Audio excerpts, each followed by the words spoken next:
Hello, welcome to Into the Fire, a Burning Coal Theater Company podcast series.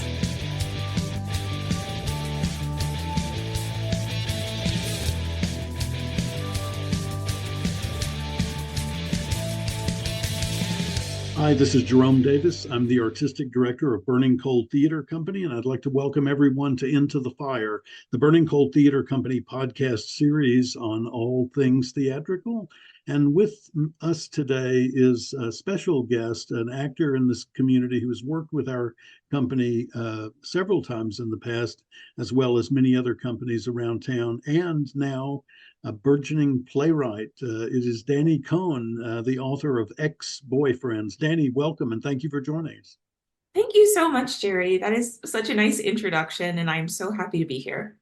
Well, we're excited about having you and having your play, which I had the great pleasure of reading some months ago. And first of all, I wanted to ask, how's it going? You're in rehearsals now. Things are going really well. First of all, the cast is incredible. People have such a strong understanding of language, which is so important to this piece, and are really delivering on that and really conveying interesting things about the relationships. I am not sure, Jerry, when we met, if you had seen the monologues that I'd added for every boyfriend. That was a piece of advice that you gave and was great advice and has really taken the show to a new level, in my opinion. Well, that's lovely. Oh yeah, I'm so excited about all of them. We're covering so many themes I'm excited about, not just in terms of poetry, but also in terms of social commentary about religion, about eating disorders, about philosophy. There's so much there and so much richness, and it's really brought a lot to these characters that I'm so excited for people to see. Yeah. And I'm also just so blessed to have an incredible creative team. Working with Amelia and Barbette has been a dream. They have so many interesting, amazing ideas, and they truly understand the work, and understand the perspective and the story that we're trying to tell. And I appreciate that so much. It's truly a blessing to have them. Well, you mentioned Amelia Lumpkin and Barbette Hunter, who are your co-directors on the piece. Who else is involved? Who are the actors, and who else do you have involved? Yeah. So for stage management on the artistic team, we have Akili Holder Cozart, who is amazing. People might recognize her from Chicken and Biscuits, which we were in together. That was my most recent project before this.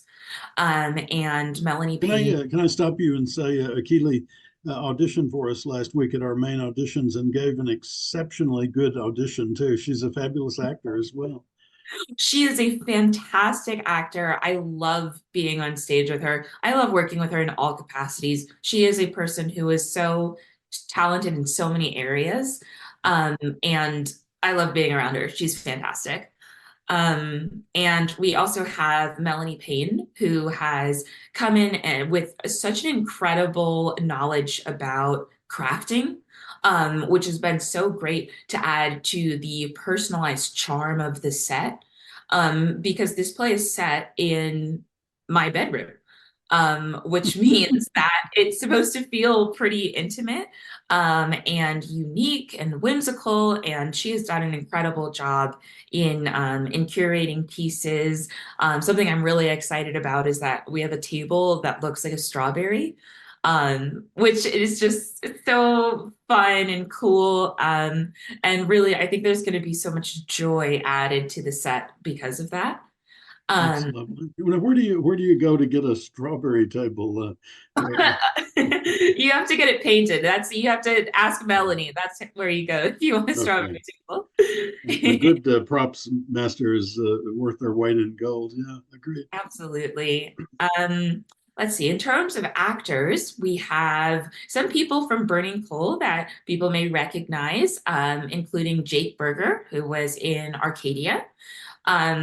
He is so much fun to play with on stage. I feel like he works so organically and has such a great such a great understanding of the lightness and brevity that's needed for this show.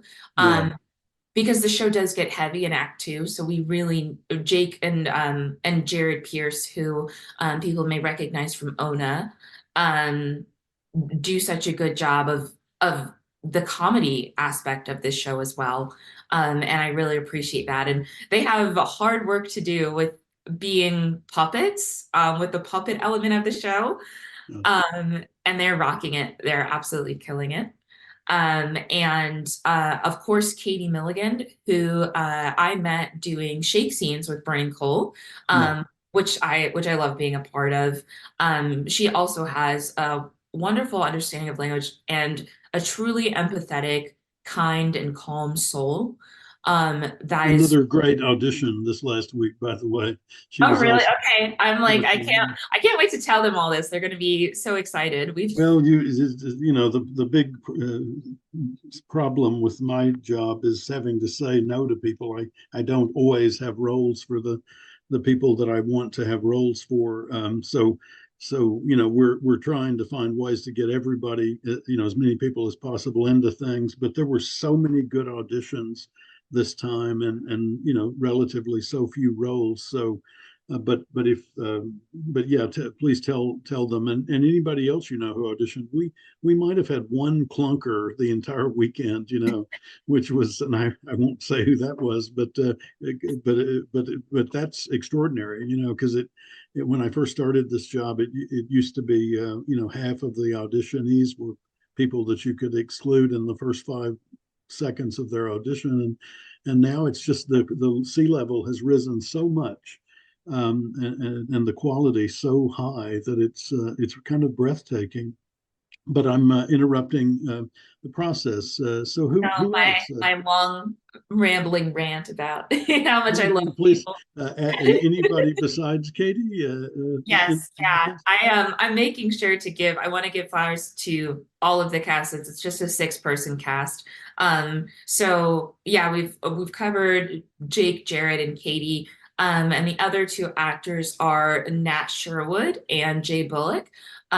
People may recognize Jay from Chicken and Biscuits as well, where we actually played brother and sister. So this is kind of a weird transition to playing in a relationship, but Mm, we're working through it. good, good. um, and yeah, Nat Sherwood, who I actually met at NC State, so a few years back, and Nat was a playwright and had their play A Good Little Rain produced, and I actually played them in the show, Mm. um, which it was a wonderful, incredible show.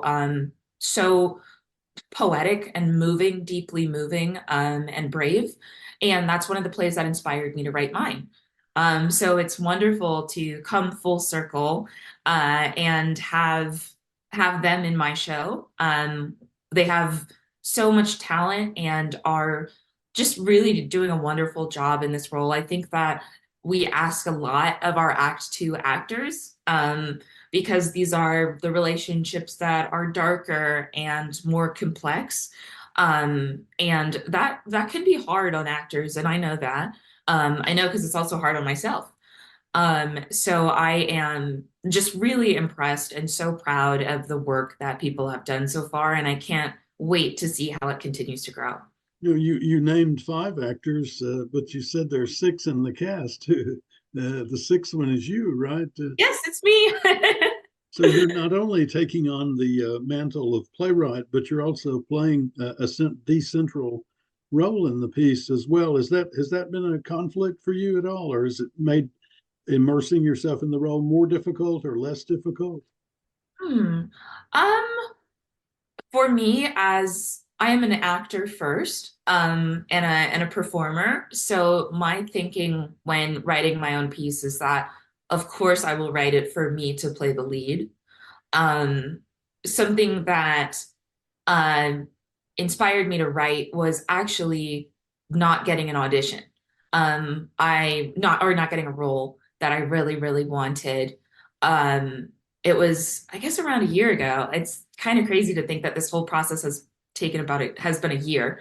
Um, And I was like, I didn't get this role, so I'm going to go and create a role for myself that I really want to be in.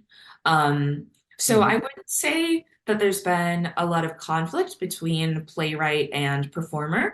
I do think that it's been important to draw those boundaries between the two. Mhm. So the way I kind of work through it is that I am producer Dani in the morning and afternoon, and I am performer Dani in the evening.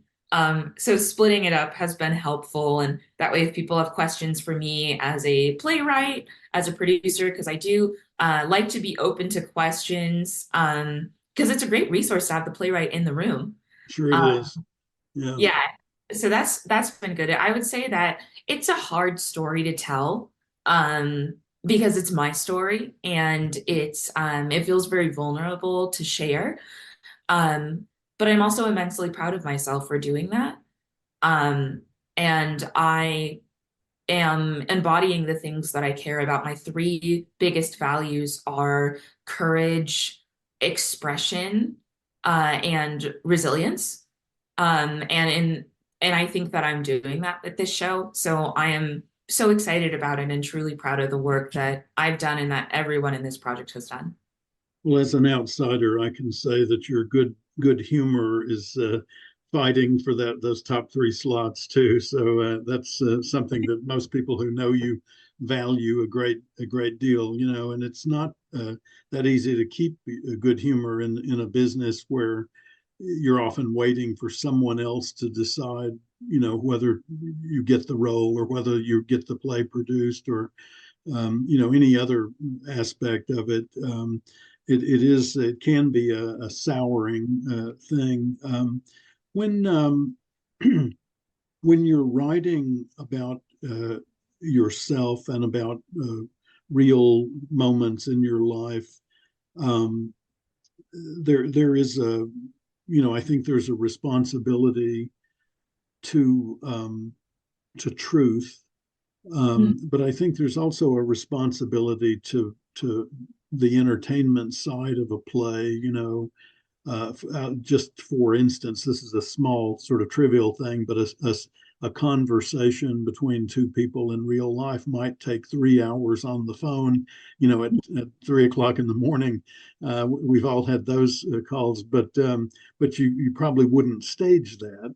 You know, you'd probably find a way to narrow that down into a much briefer time. And so, I guess my question is, are there moments when you've had to let go of truth in favor of something that can keep an audience's interest and attention, or maybe tell a larger truth? I guess maybe another better way of putting Yeah, no, I love that question. I think the idea of the sort of the search for truth within entertainment is so important, and interesting to talk about.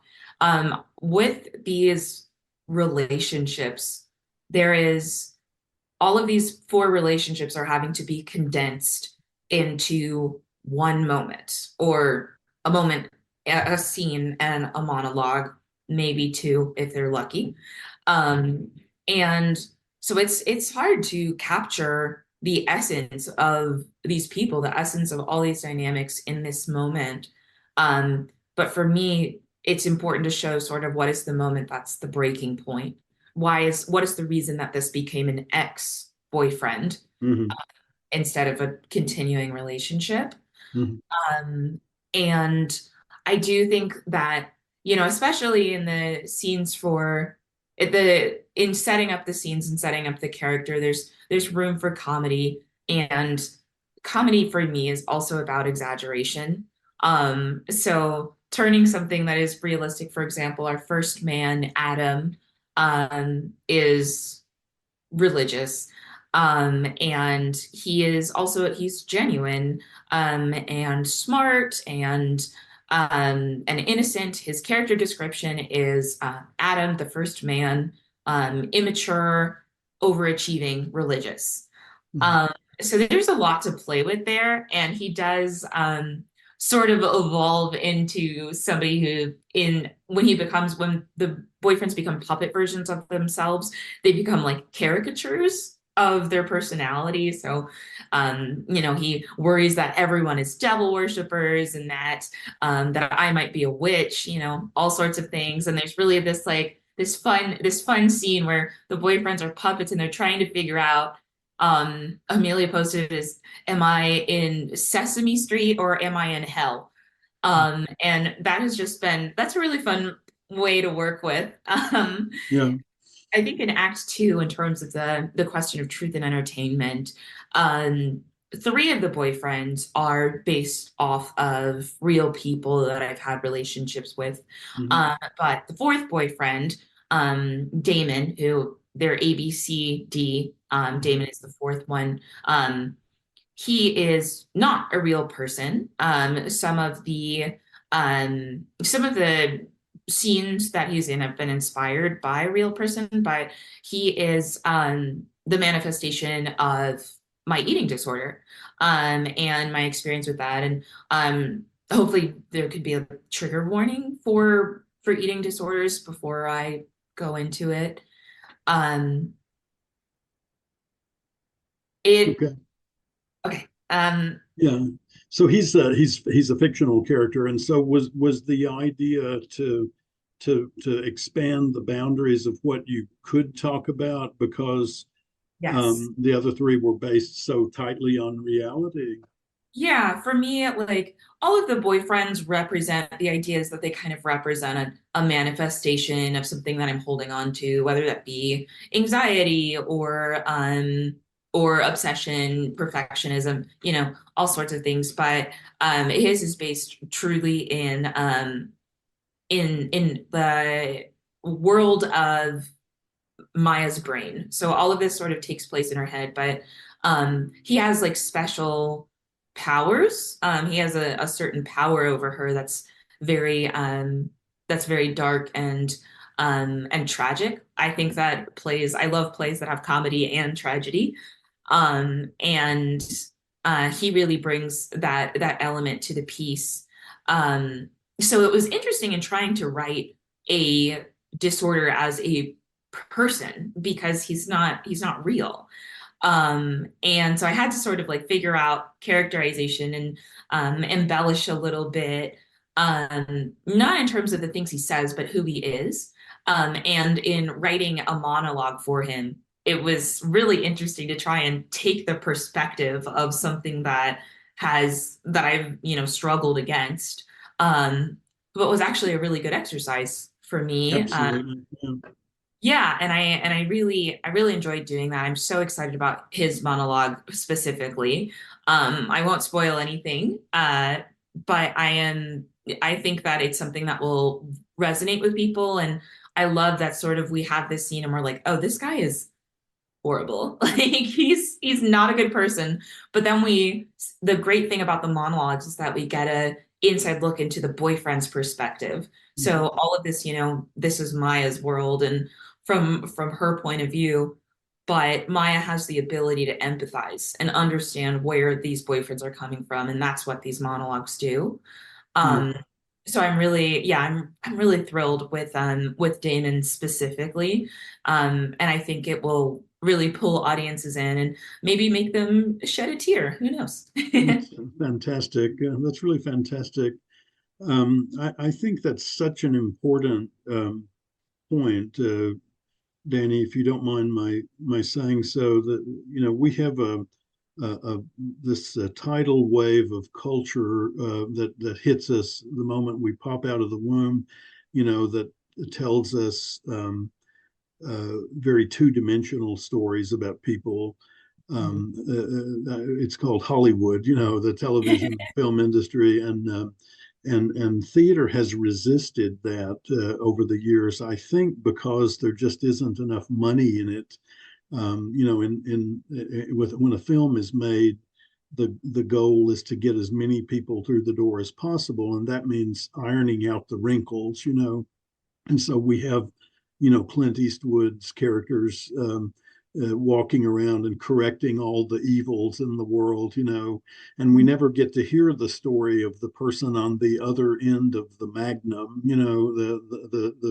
the big gun that Clint's pointing at him. We never get to hear that person's story, and so we come to think of ourselves as that person, as Clint Eastwood, as the guy with the gun, correcting all the evils of the world without ever considering who that other person might be that's in conflict with us, and the degree to which theater has done that, not out of a holier than thou attitude, but I think just because there isn't enough money in the other way, so we get to do it our way, and hope nobody notices.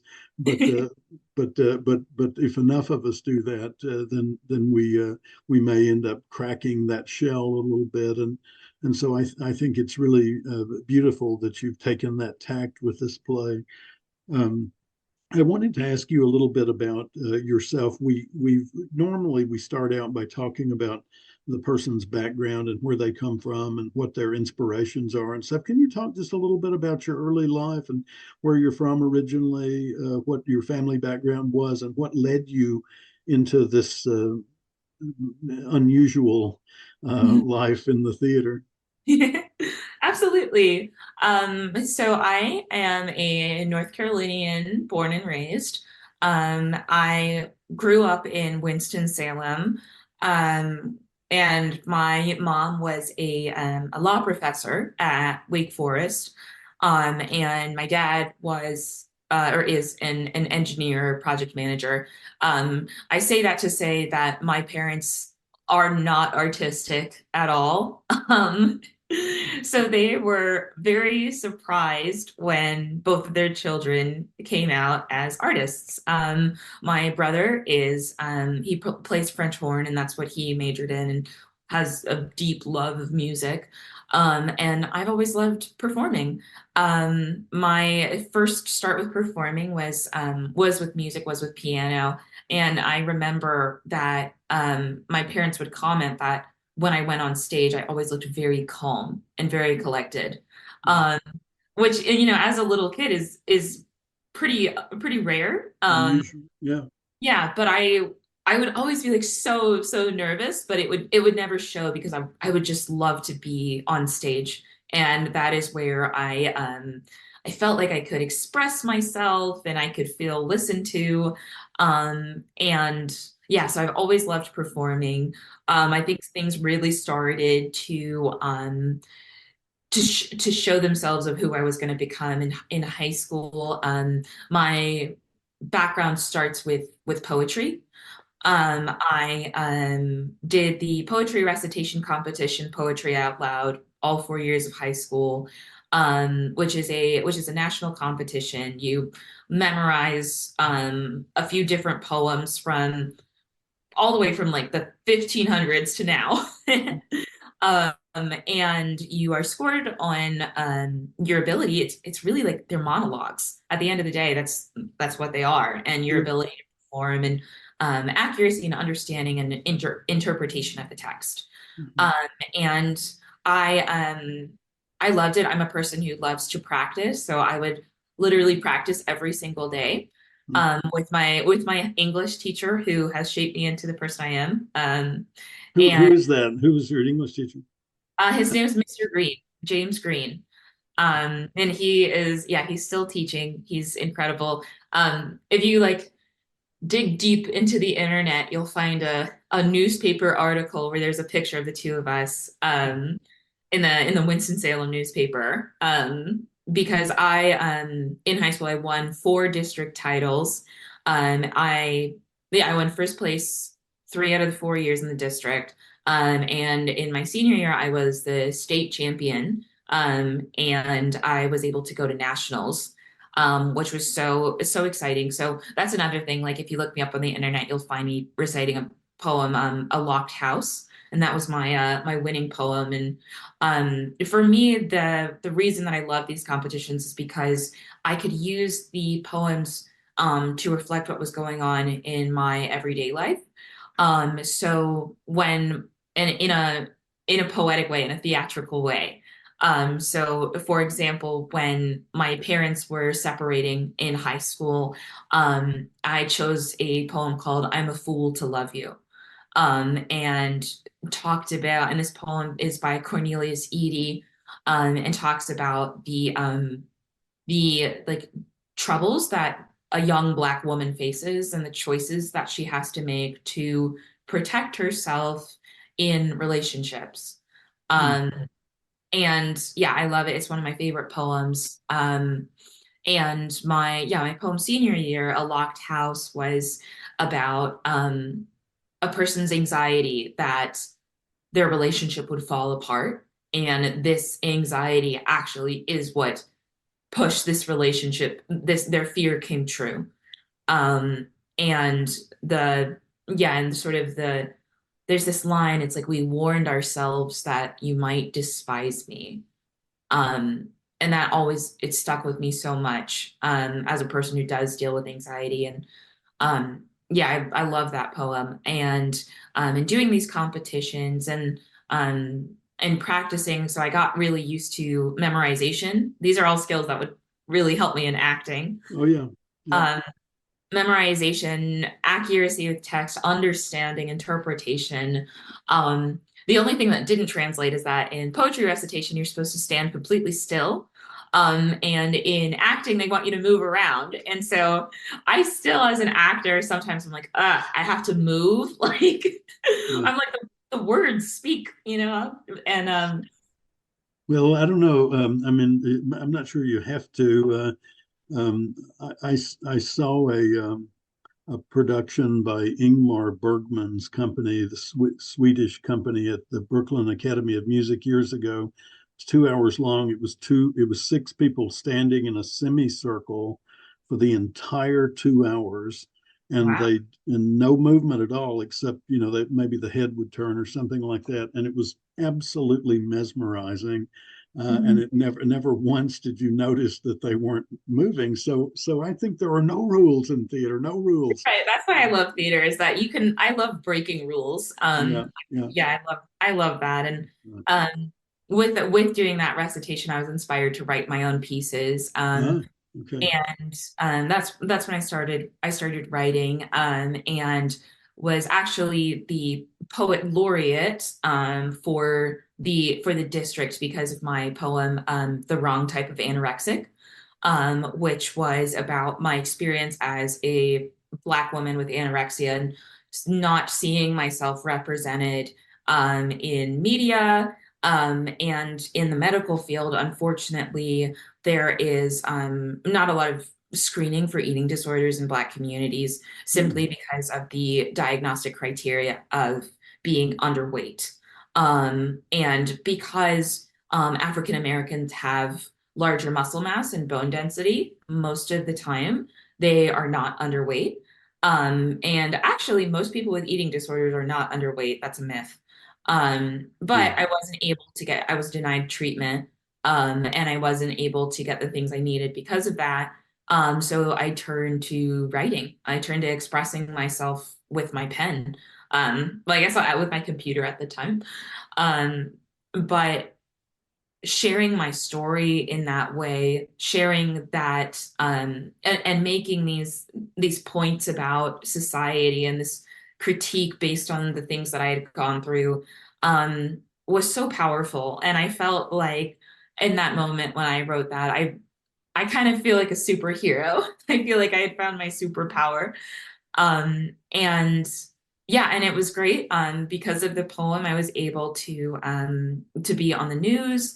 And they did like a whole story about me and my family. And I've been able to be an advocate for mental health and talk about my own struggles to kind of decrease the stigma around eating disorders and around struggling with mental health, which ultimately is absolutely one of my goals. Um, and yeah, and so that started me with writing, and I just continued to write poems, and kind of throughout my time in college. When I came to college, I went to NC State. That's when I started doing theater. Lamarif Jones was the woman who cast me on my very first play. And I'm so grateful to her for that. My very first play was In the Blood by Suzanne Laurie Susan Park. Laurie Parks. Yeah. Now, let me ask you this question. So you've gone from other other people's poems to your own poems to now other people's plays, which means other people's, putting yourself in the shoes of another person. Is there a difference between those two? So you've made the jump from other people's poems to writing your own, and now you're making the jump from other people's characters or situations to your own. Is there a difference there, or is the process in your mind the same when you're working on a character? Mm. If you wrote it versus if somebody else wrote it? Oh yeah, I think the artistic process for me looks really different. As a performer, when I'm in that performer space, I care a lot about consistent practice. I'm a person who believes a lot in discipline, and in strategic action. So I believe a lot in just consistent practice. And believe a lot in accuracy to the text. So I always sort of strive to be as word perfect as I can. Why is that important? I think that's something that very few, maybe not very few, but a significant number of actors would disagree with. Maybe not out loud, but in I know practice. as an actor, I do understand that it is hard to do, because you're trying to react in the moment as well, and it seems silly to be like, oh, it's just a word, like who cares? But for me, as a playwright and a poet, words have power and meaning, and they were chosen intentionally.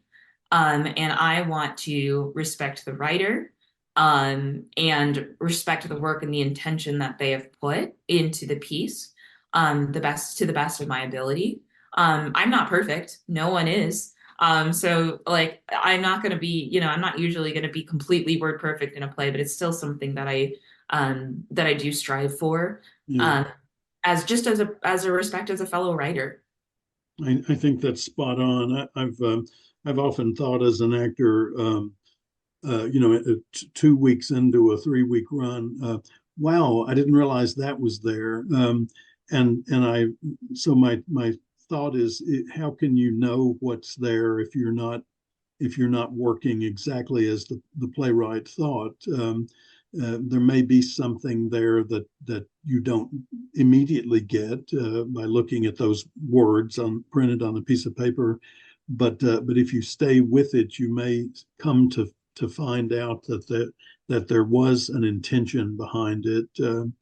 And you may miss it entirely if you never get letter perfect, or get, as you say, close to letter perfect. So I completely agree with you on that. And as a director, Danny, I must say it's quite heartening to hear you say that, because it is a battle we fight. And honestly, it's not about intentional misbehavior or something like that. It's just that we all have such complicated lives, and unfortunately, we live in a country that values making bombs a lot more than they value making art, and so Yeah. you and I and everybody else has to work a day job, and then in our spare time, whatever energy is left over, make our art with it. And I think there are actually some positives there, because it does sort of weed out the unserious among us to some degree. But what would be really nice is if we could devote our entire energies and our focus to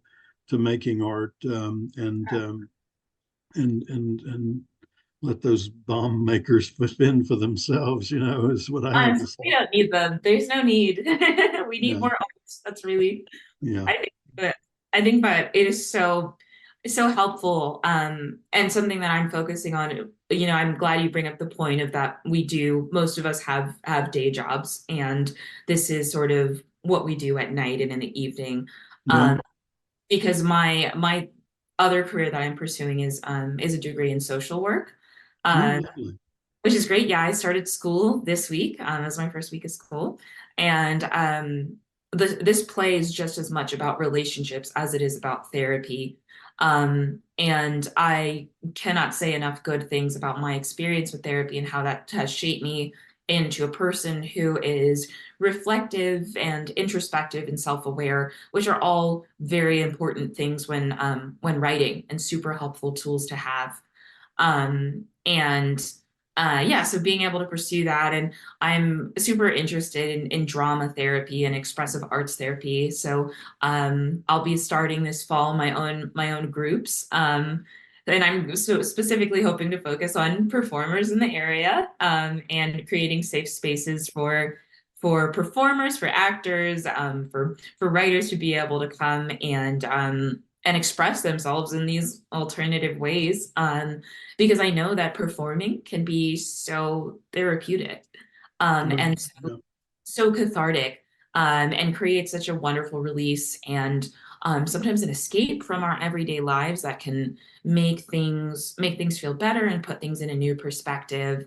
So I think it's important to try and balance all of these things, and do what we can to make sure that we are aligning with that our choices are aligning with the art we want to create as well. So I'm so excited to also be a therapist in addition to a playwright and an actor. That's fantastic and new information for me. So congratulations on that. That's lovely. Dani Coan, your play Ex-Boyfriends opens at Burning Coal Theater Company in the first week of June. And I didn't think to write down the exact date. Do you know what date is your opening day? Yep, opening is June 6th. That's a Thursday, yeah. Yep, okay. That's Thursday. Yeah, it shows on the 6th and 7th. And then you'll be doing 2 performances each week for 3 consecutive weeks. Yes. That's Ex-Boyfriends by Dani Coan, opening on June 6th at 7:30 p.m. at Burning Coal Theater Company. And you can find out information about the play and get tickets at burningcoal.org, or just give us a ring at 919-834-4001. Dani, break a leg with Ex-Boyfriends. That sounded a little weird, but break a leg with the play coming up. And I look forward to more from you in the future. Absolutely. Thank you so much for having me on the podcast. It's always a pleasure talking to you, Jerry. I love our conversations. And I'm excited for people to come and see this work. I am too. Looking forward to it very much. Okay, signing off, and everybody, we'll look forward to you joining us for the next episode of Into the Fire at Burning Coal. Thank you so much.